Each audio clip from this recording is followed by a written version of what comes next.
the screw, and the wheel. How many different types of simple machine do you think there are? 2. There are only 2 basic machines, the inclined plane and the lever. These are the mother and father of every machine in the world. All the others are merely variations on the same theme. For example, there's a beautiful machine. No, not your car. The road. Yes, the road.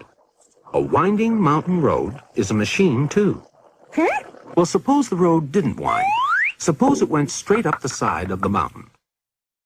This is a much shorter way to the top, isn't it? And yet it won't do you much good, because the engine of even your magnificent automobile hasn't enough force to lift your car straight up. But suppose we make the road long enough and the slope gentle enough for you to drive up the mountain with ease.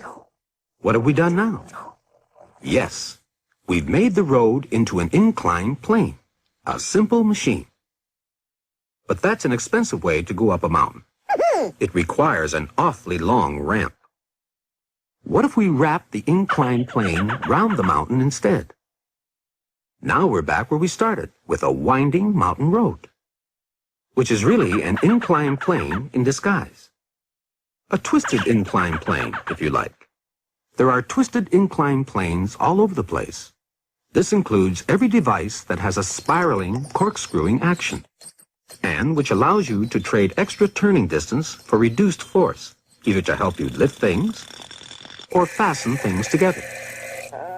Here is the commonest example of all, the screw, which is, in fact, the very name which physicists give to every type of twisted inclined plane, the screw.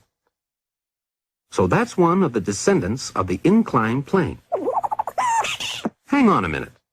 Can you give me an example of a simple machine that is descended from the lever?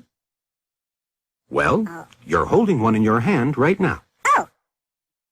Yet another machine that doesn't look like a machine. I know. But have you ever tried to open a door without a doorknob? You haven't got enough leverage, have you? That's where the doorknob comes in. It's a direct descendant of the lever. Like this, or this, or this. They're all children of the lever. How come?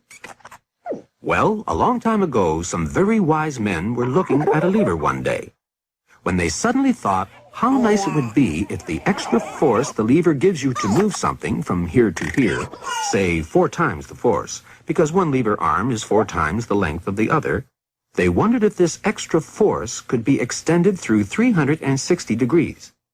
In other words, they wondered if they could make a circular lever, a lever that would go all the way round.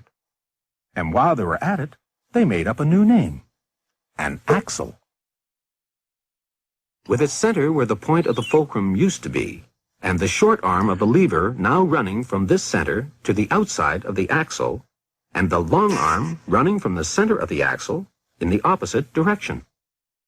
Now when you push the lever with a force, say, of 100 newtons, you can turn the whole axle around with a force of 400 newtons. And that's how you're able to open doors and steer cars and ships and pull up anchors with such ease, thanks to the ancient wise men and their circular lever. Yes, congratulations! You've just reinvented the wheel.